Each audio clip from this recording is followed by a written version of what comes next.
les deux papes, François et Benoît, à la chapelle privée du Vatican, en train de louer la déesse noire. C'est la seule image qui est liée au Vatican. Ce que nos ancêtres ont enseigné depuis 711 jusqu'à 1453. Vous voyez? C'est cette image-là. Et j'ai posté, cette image-là vient d'une vidéo que j'ai postée sur mon mur. Donc, si vous voyez cette image-là, vous verrez une vidéo juste à côté où vous allez avoir l'authenticité de cette image. Le pape Benoît qui descend d'un hélicoptère, on a rencontré François pour aller lui offrir cette image-là parce que ça représente le passé, le présent et le futur de l'Église catholique romaine. Cette image de la déesse noire. Sans cette image, l'Église catholique ne représente rien du tout. Vous comprenez? Voilà pourquoi eux, ils ont le droit de prier la déesse noire et son fils amènera le sauveur de l'humanité. Et en Afrique, on doit nous donner des images de blanc. Pourquoi? C'est géopolitique. Si les Africains réalisent que la Vierge blanche et Jésus-Christ blanc sont des fausses images, comprends? Alors en ce moment, ils vont réclamer leur identité. Or, la souveraineté de l'Afrique repose sur cette image-là et c'est la géopolitique. Vous comprenez? C'est la géostratégie, la géotechnique, la géoconscience. Donc, votre conscience est emmagasinée dans la chapelle privée du Vatican, pendant que eux ils prient la vraie déesse, et on vous envoie une confiance d'esclave en Afrique qui est représentée par Jésus-Christ blanc et Vierge Marie blanche. Regardez un peu ici. Si au moins ils priaient des divinités blanches, on allait comprendre. Or, c'est la fête de Pâques et la fête de Rameau sont faites pour célébrer vos ancêtres, le Dieu de vos ancêtres. C'est ce qu'on appelle Oseth et son fils, ok, son appui qu'on appelle Amenhotep ou Imhotep, ok, qui est devenu, qui s'appelle Amon-Ra, qu'on appelle Osiris, qui veut dire Israël. Donc cet enfant-là s'appelle Israël. Sarah-Hé. Vous comprenez? Il prêche la paix. C'est le bon terme, Sarah-Hé. Sarah-Hé, c'est le terme.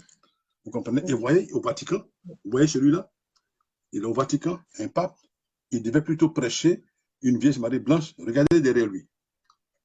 Derrière lui se trouve l'image de la déesse noire. Son fils amènera les sauveurs de l'humanité, fait par nos ancêtres, avec des fils d'or, de diamants. Regardez tout ça. Vous comprenez? Et vous saurez qu'est-ce qui est arrivé à nos ancêtres tout à l'heure encore. Regardez ici. La voilà ici, la déesse Marthe et son fils noir, tous des noirs. Et cette image-là a été vénérée, consacrée, vénérée sur le maître-autel de la cathédrale et couronnée au nom de Pie IX, le 8 juin 1856. Vous voyez? Vous pouvez avoir cette image-là partout. Vous voyez ici cette image.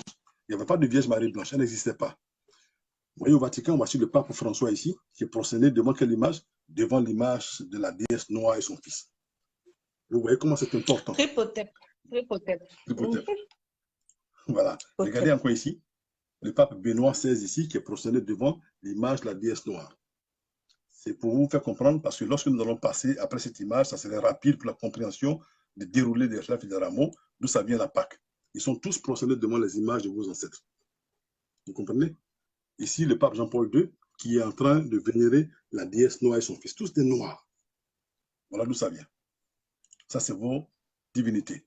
Maintenant, je vous ai montré de façon scientifique comment nos ancêtres ont civilisé l'Europe jusqu'en 1453, où le pape Nicolas III et V décide de les massacrer avec l'Europe, les exterminer et voler leur identité culturelle, voler l'adoration de la déesse noire et de son fils, et transformer les images en images blanches pour les imposer en tant que Vierge Marie blanche et Jésus-Christ blanc en Afrique, le symbole de la géopolitique, le symbole de l'esclavage. Si vous implantez l'image d'un dieu étranger au milieu d'un peuple, en ce moment, toute la conscience de ce peuple sera dirigée sur la couleur du peuple-là et des images seront une seule image, l'image de la dictature, de l'oppression. Voilà comment l'Europe a jusqu'à présent bâti donc cette oppression-là sous le couvert de l'UNESCO qui protège la Franc-Afrique au nom du Vatican pour contrôler les ressources de la terre. Donc si vous adorez une Vierge blanche, un Jésus-Christ blanc, vos ressources là vont toujours partir vers le peuple qui ressemble à ses identités.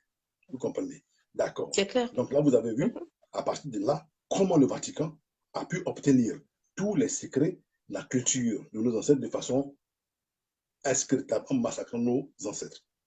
Et après, un an plus tard, en 1454, il impose la traite négrière et l'esclavage à l'Afrique en autorisant tous les peuples européens d'aller massacrer les Noirs, les exterminer, les prendre et les vendre en esclavage. allaient capturer les Noirs. Donc, quand ils allaient, ils droguaient les cours d'eau. Et quand les ancêtres allaient boire cette eau-là, tout le monde était endormi. Et voilà pourquoi ils capturaient rapidement certains d'entre ces princesses et rois.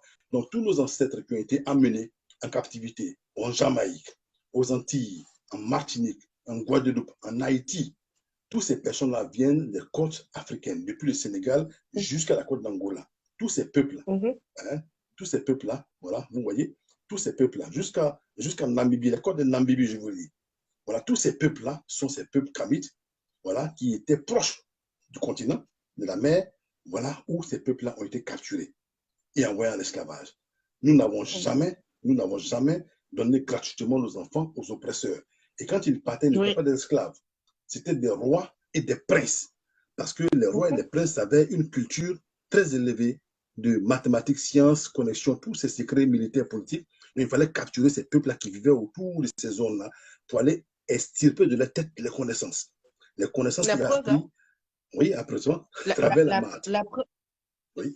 La preuve, ceux qui ont développé surtout aux États-Unis, ce sont des Noirs au niveau de la technologie et tout ça, les voitures. C'est un Noir qui a trouvé. Mais bon, comme c'est un Noir, ils ont testé son nom.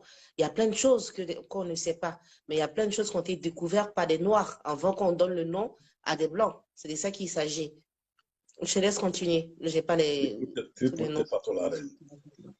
Donc, vous voyez, nous avons ce qu'on appelle la conscience positive, qui retourne maintenant à la recherche, voilà, de ce qu'on appelle la vérité historique.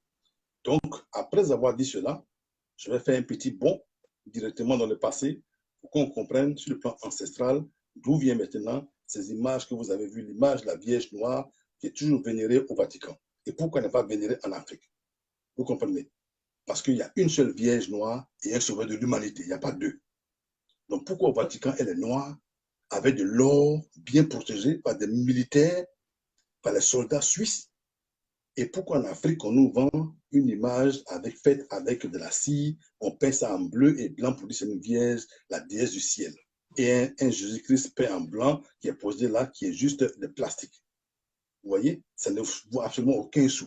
Mais ce qui est au Vatican, c'est avec de l'or massif par nos ancêtres. C'est une propriété de Toukama. Alors, donc, je retourne un peu dans le passé pour comprendre. Nous avons développé depuis longtemps beaucoup de théories. Nous avons, enfin, pas de théories, expliqué comment le commencement a été fait par les dieux et le combat entre Osiris et son frère Seth. D'accord? Et ou bien la reine Kémy, tu veux revenir un peu rapidement dessus pour qu'on passe rapidement et tu vas aller rapidement dessus juste pour que je puisse récupérer parce que si je le dis, ça serait un peu plus long, on ne sait jamais. Donc, raccourcis-nous rapidement pour qu'on puisse se connecter vers la fin. Là, tout va bien. Je te laisse. Non, rappelle-nous, vas-y.